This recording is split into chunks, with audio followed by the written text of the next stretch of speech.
Hi, Nico and Alethea. This is Grandma.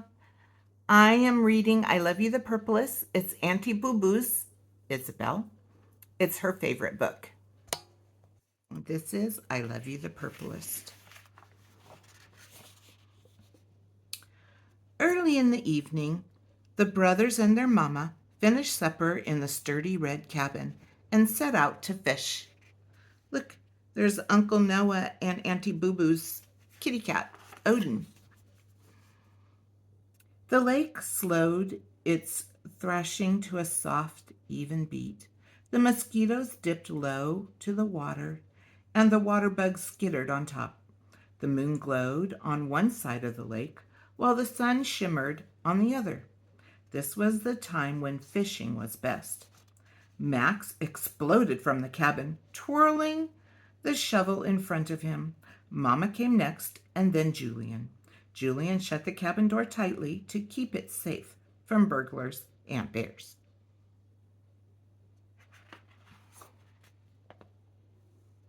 Julian scooped the dirt to find the fattest worms. Max jumped on the shovel and flung dirt in the air until a tangle of worms filled his can. Mama, who has the most worms? He asked. Mama smiled. Max, your can is full of the liveliest worms, and Julian, your can has the juiciest. Max, Julian, and Mama stepped into the small wooden boat.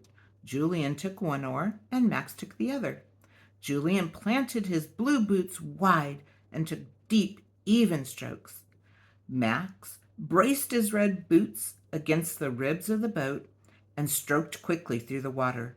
The brothers' faces were hot, and they gulped in the air. Julian gasped, Mama, who's the best rower?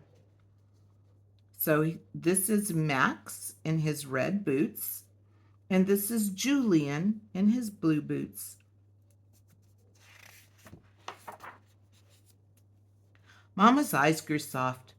Why, Julian, you took the deepest strokes, and Max, your strokes were the fastest. The three fished until stars sprinkled the sky, and water turned dark as night. In the end, Mama caught one fish, Julian caught one fish, and Max caught 3. I'm the best fisherman, cried Max, hoisting his fish in the air. Julian pushed his hat brim low on his face. 3 fish. What a bountiful fisherman you are, said Mama. And Julian, you're the cleverest. Your fish hid in the weeds, but you waited. When your bobber jerked in the water, you kept your pole high, and you reeled in a fine fat fish. When the fishing and the baths and the stories were done, Mama tucked the brothers into bed. Julian slept in the top bunk, and she reached up to kiss him good night.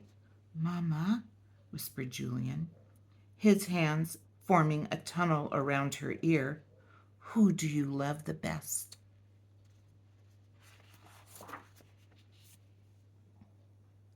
Mama thought for a minute, and then she whispered, Why, Julian, I love you the bluest. I love you the color of the dragonfly at the tip of its wing. I love you the color of a cave in its deepest hidden part, where grizzly bears and bats curl up until night. The mist of a mountain, the splash of a waterfall, the hush of a whisper. The breath in Julian's chest grew and grew and grew until he couldn't hold it any longer. Then it came out with a long, velvety sigh. Mama crouched low to the bunk where Max slept. Max wriggled his finger for Mama to come closer. He whispered, Mama, who do you love the best? Why, Max, I love you the reddest. I love you the color of the sky before it blazes into night. I love you the color of a leopard's eye when it prowls through the jungle, and the color of a campfire at the edge of the flame. A wide open hug the swirl of a magic cape, and the thunder of a shout. The smile on Max's face grew and grew until his cheeks couldn't hold it.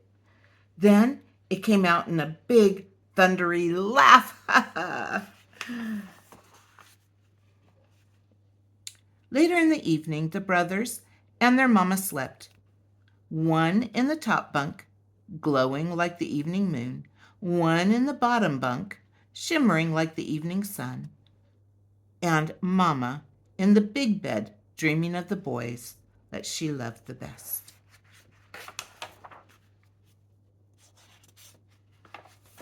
So the reason that this book is called I Love You the Purplest is because red and blue make purple.